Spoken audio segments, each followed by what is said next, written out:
Don't forget to like, comment, share and subscribe, and do consider supporting the channel via PayPal or Patreon. You'll find the links in the video description. I'm going to show you a really tense encounter between Ramesh Babu Praggnanandhaa, 16 years old, a prodigy from Chennai in India, and Wei Yi from China, 22 years old. And, well, a few years ago he was the coming man, but somehow hasn't quite fulfilled his promise. Still rated well over 2700, however, not so shabby. So this was played in the quarter-final stage of the Chessable Masters. That's the latest online rapid play tournament taking place at the moment in the Champions Chess Tour. So going into this, the situation was Pragg led by 2-1. So Wei Yi with black was in a must-win situation. He had to win this with black to make it 2-2 to go into a tie-break. So what opening would you choose with black? Well, I think Wei Yi did pretty well here. He doesn't want to play an opening variation which allows his opponent to kind of hoover the pieces off the board, keep it very simple. Instead, he's played the so-called check Benoni. You can see the position is very closed. All the pieces are on the board. So this is going to be a slow burner. And when that happens, you never know. Things start to happen. Even if the position, it seems to be better for white, when all the pieces are on the board, the time ticks down. It's complex. That's what you want. That's the good news if you're trying to play for a win with black. Bad news is check Benoni is a pretty dubious opening. Why? Because white has this beautiful space advantage. It's a bit like a King's Indian, except this pawn has occupied c5. Normally you want a knight on c5, not a pawn. And black basically has two pawn breaks here, either b5, b5 or f5. But it's very hard to get those in. So basically white is trying to squash black and very often succeeds. The trendy way for black to play here is to advance the h-pawn, just to gain a little bit of space. But Wei Yi went for the traditional castle's kingside.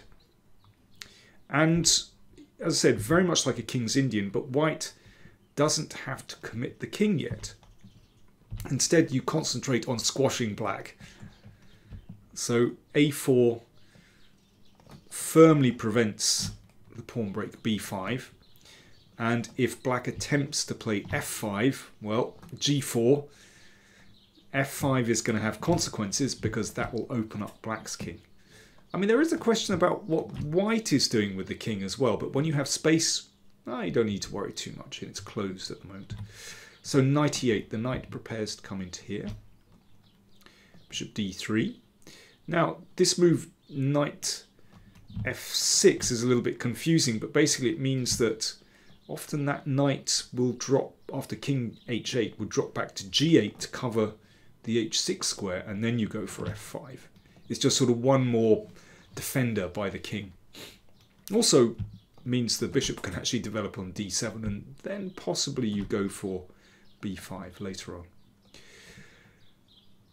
Now the queen comes to e2. I mean, the queen could come to any of these squares really, but on e2 you can see that's just one more piece directed on that b5 square, which means it is very hard for black to break free. So this is all about constriction. And Pragg is doing it pretty well so far. Knight g7. And here, yeah, pretty standard is just to roll the king over to c2. Keep the rook on a1 in case there's some activity on the queen side. But Pragg just castles queen side, which is also absolutely fine. Bishop d7, and then he steps up to c2. The king gets there anyway. And now queen a5, and the rook returns to defend the pawn. And with the queen on a5, it's just very, very difficult to get in b5. Rook f b8. So it seems that Wei Yi has turned away from the king side. He's thought better of breaking with f5 if it involves opening up his own king, and is perhaps looking to break with b5. But as I said, it's a slow burn. Knight d2, good move from Pragg. Queen comes back to d8, and now f4. Now, in King's Indian positions, where there's a bishop on g7, then opening up the long diagonal with f4, particularly if a knight can sort of land on e5, is distinctly dubious. In this position, f4 is absolutely the right idea. Now, I mean, f5 is threatened, in which case black is just getting squashed off the board, so that has to be taken. But you can see here that that bishop targets d6, looks at the e5 square, and also the f file has opened. So this is absolutely the right strategy from Praggnanandhaa. Knight fe8, so that gives the d pawn a little bit of protection. That's actually preparing to meet e5. And Pragg goes for e5 straight away, which is, you know, the logical move in this kind of position. But actually, I wonder whether it might have been best here just to play rook f1, to wait with e5, because the rook is, in any case, very useful on the f file, looking at these two squares. And it's not clear to me what black can do in this position. I don't think black has a useful move at all. Black is so squashed. You can see, you know, all these maneuvers, these complex maneuvers with the knights. They don't have any space at all. It's a really difficult position when you're squashed. And if f6 to prevent e5, well, that bishop doesn't look great, does it? And then you advance with h4. Then it's time just to squash on the king side. So I think rook f1 is the canny move here. h4 also possible, by the way, but I like rook f1. e5 played. It's also good for white. It's straightforward. I mean, everything is okay so far. Bishop d6. So this is the point of putting the knight back on e8. Whoops, knight on e8. So that black can blockade on d6. And here, Pragg chose to exchange bishops. And I really think that's inaccurate. It feels right.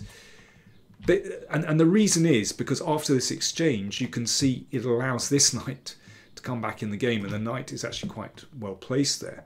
But instead of exchanging, I think just rook f1 keeps these knights in a real jam. Of course, if bishop takes, then the queen is going to recapture and comes to a beautiful square. And in any case, the rook is wonderfully placed on the f file. But Pragg was in a hurry. Remember, he just needs a draw here. He's playing very straightforwardly. And here it's not so simple. You can see with the knight on d6, then this pawn could well advance to b5. Even if it's a pawn sacrifice, then the position starts to open up and white's king is there. It's okay at the moment, but if the position opens, well, who knows? And here, knight takes c5. So Pragg took that pawn, but it is risky with the king on c2, and rook c8 is the obvious move, putting the rook opposite the king. And here, Pragg played very simply. He just took on d7. I think queen f2 is probably a better move, with the idea that that queen is going to sit nicely in the middle of the board. Controls a lot of squares, but it's getting tricky anyway. Knight takes, queen takes, a5. So this is the way that he is thinking he's going to try to keep the queen side, well, as closed as possible. But actually after this move, okay, bit of pressure here. b3, knight f6, things start to open up a bit. You can see suddenly, I mean, black's forces actually have some kind of coordination. If you just flip back a few moves to, let's say, this position, very different situation. Here, yes, black is a pawn down, but it's starting to open up a little bit. H4. Finally, Pragg gets the kingside attack going, but after this, you see, that's the kind of tricky move that suddenly appears when all the pieces are lined up. Black is back in the game. Very tricky indeed. Knight fork threatened here, and of course pawn takes, queen takes, and black is actually in the driving seat there. So knight b5, suddenly very tricky position to control actually, and of course the players' clock times were running down. Very difficult to play. Time control 15 minutes for all the moves plus 10 seconds increment per move. Knight takes, pawn takes, and now there's a bit more pressure here. The A file is opened. It's so hard to control this position for white, particularly when you're running short of time. Knight d7, knight spinning around into the action. It's still probably okay for white, but absolutely terrifying to play this position when you're short of time, or even at, well, even if you're not short of time. So queen at f4 pins the knight, just restricts black for a moment. Rook e1, bit of pressure here. Rook d8, good move. Simply threatening to take on d5. Nasty pin. And the king can't step out of the way very easily. That could be check. And here is where Pragg invested a little bit of time. He didn't have much time, but invested a bit of time. I think he found a really strong idea. But this takes real guts. Because after rook d1, feels as though white's position is so shaky. Queen takes pawn, not very good because of rook takes knight, but still very scary because the king is a bit exposed, but not possible. He allows rook takes pawn, but he's seen that his counterattack on the other side of the board is actually coming through and causing black some difficulties. But it is really scary. Pawn takes, bishop takes, white's king opening up, rook takes, and now king takes.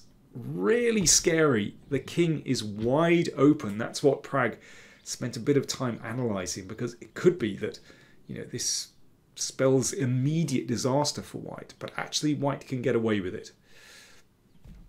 And here's the trick. If queen takes pawn a5, then actually bishop takes pawn check is a killer. If knight takes rook check, and so on. So Wei Yi had to spend one move protecting the f pawn, and that gives white another move just to wind things up on the king side. So now there's potential to come in with the traditional queen g7 mate, but also it means that the back rank is a problem for black here with that pawn, with that nail on h6. Queen takes pawn on a5. I mean, there actually isn't much better for black in this position. But queen a5. And now, I mean, actually, there are a few moves that white can play. It's actually possible just to play queen f6 here, and the game will end in a draw by perpetual check. There's actually nothing better for black. But instead, Pragg saw that he could take on f7. Now, of course, again, knight takes allows rook takes rook. In fact, yeah, there's also queen b8 check as well. But so rook takes queen e5, and that queen is beautifully centralized. So even though white's king is rather exposed, because of that queen in the middle of the board, protected by the rook, in fact, black can't get anywhere. Check, although it's really scary. But Pragg had calculated it perfectly. And yeah, lots of checks, but basically Black has nothing better than to give a draw here by perpetual check. There's nothing better because at the other end of the board, well, mate in 1 is threatened, for example. So the game ended in perpetual check. So Praggnanandhaa got his draw and he goes through to the semi-final of the Chessable Masters, but a really tight match. But, well, Pragg, so impressive, I have to say. Good opening, good early part of the middle game, let it slip, but at the end held his nerve brilliantly. And he's playing absolutely superbly at the moment, so I'm looking forward to seeing what happens in the semi-final. He's playing Anish Giri, who's playing extremely well at the moment. The other semi-final, Carlsen against Ding. I'm commentating live on Chess24, starting at 1800 Central European time.